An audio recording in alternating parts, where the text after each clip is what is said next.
Eu sempre tive muita vontade de tocar, né? Mas olhava aquele CDJ e não entendia porcaria nenhuma, né? E eu tive a ajuda das pessoas que... né? Todo mundo começa com a ajuda de alguém, né? Com certeza. E eu lembro que eu comprei um CDJ 200 já na época. Ó, mais um aí, ó. O outro foi com 100, já foi com 200. Eu não cheguei a pegar esse eu tenho ali, mas eu nunca toquei. Eu tenho ali, mas eu nunca toquei. Esse monstrinho eu não cheguei a pegar. Já toquei em festinha, assim, né? Sim. Mas não comecei por ele. Eu comecei já no 200, né? E eu já morava numa casa, já tinha saído do com o crente lá, o crente já tinha surtado. Não, já tinha tocado, né, mano? Já queria matar na o crente. Do Senhor, quase não que ele... existe Satanás. Tipo isso. Pegou enchente na nossa casa, cara, em 2007, 2008. A gente morava num apartamento, a gente morava, pegou enchente no primeiro andar, estragou com tudo. Porra, mano. Só faltou levar o crente junto embora, mas o resto, assim, tipo, aí tive que ir para uma casa. E nessa casa eu morava com uns amigos e todos eles eram músicos. Pô, que irado. Todos eles eram músicos. E tinha um que fazia,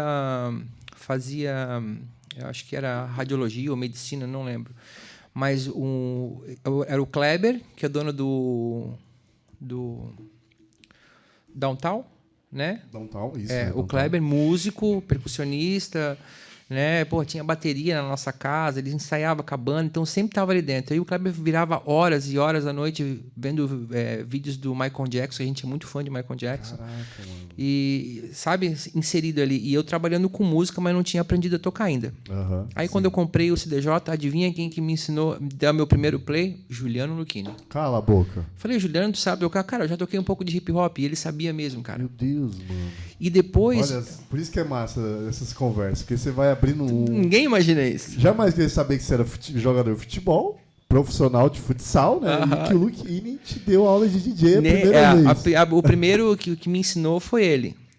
E aí eu olhava o pessoal na noite, porque Carambas era toda sexta-feira. Toda sexta-feira tinha Carambas. Falar nisso, ontem o Carambas eu acho que fez 21 anos.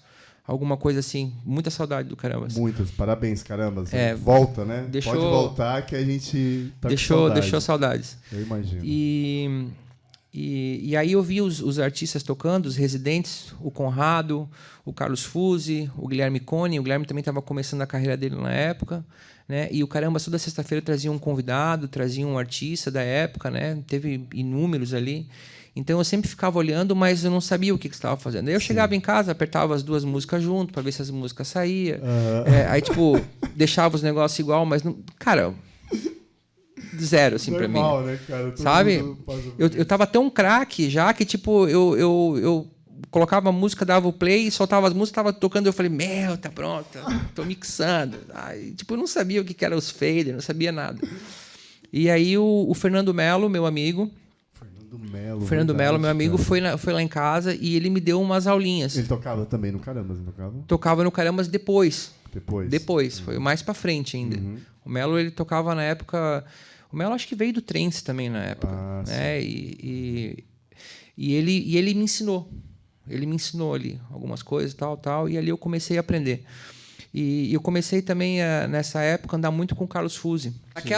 Naquela época, depois de 2009, 2010, que, tipo, 2008 foi aquela época de, vamos dizer assim, o cabaço, sabe? Tipo, conhecer o que dá, perder um pouco o medo, né? Entender mais um pouco do que está fazendo e começar a criar personalidade no som. Né? Esse foi aquele período ali, né? Para criar uma maturidade. Assim, né? E ali em diante, 2011, 2012, eu já estava um pouco mais maduro, eu já estava caminhando em som diferente do que os outros estavam fazendo.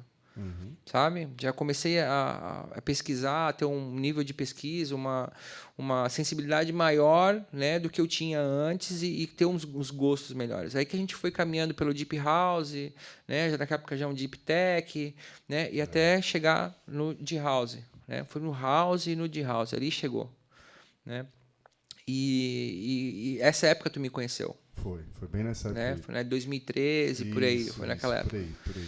Então, tipo, naquela época que eu estava tocando de house, além de tocar o som de alguns gringos, que era o Shiba-san, que era o Timbaresco, que era o Amine Ed, né, que era o Tic Lavius, que hoje trabalha comigo, né, eu tocava o som dos brasileiros. Né? Na minha época tinha o Sam, tinha o Lupe, tinha o Rafael Carvalho, o Nap, tinha o Lucas Ar, Então, tipo, uma galera, né, que começou a fazer esse som mais banger, assim. Né? E a gente meio que começou a caminhar junto. E eu tocava as músicas e ninguém sabia de quem era.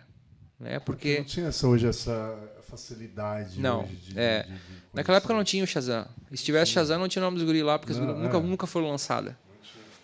Essa época, que a gente ficava trocando figurinha pela internet, tipo, ter uma música era um prêmio, assim, sabe? Pô, tu tem aquela música, mano. Pô, não sei o quê, não sei o quê. Em Wave, sempre em Wave. Eu toco até hoje, só em Wave eu toco. E como você passou pra Joninho pra Jonathan Poço, assim? Tipo, agora eu vou levar a sério o negócio. Cara, o Jonathan Poço foi um negócio sério. Né? O Jonathan Poço foi a transição ali do amadorismo pro profissionalismo, isso, né? Quando eu comecei a fazer música e eu tinha que assinar Mas você fez isso no Mata Hari, acho que foi, né? Que você passou pra Jonathan Poço. Foi a transição, foi quando eu comecei a tocar no Mata Hari já, né? Eu não toquei na inauguração, mas toquei na segunda noite ali já.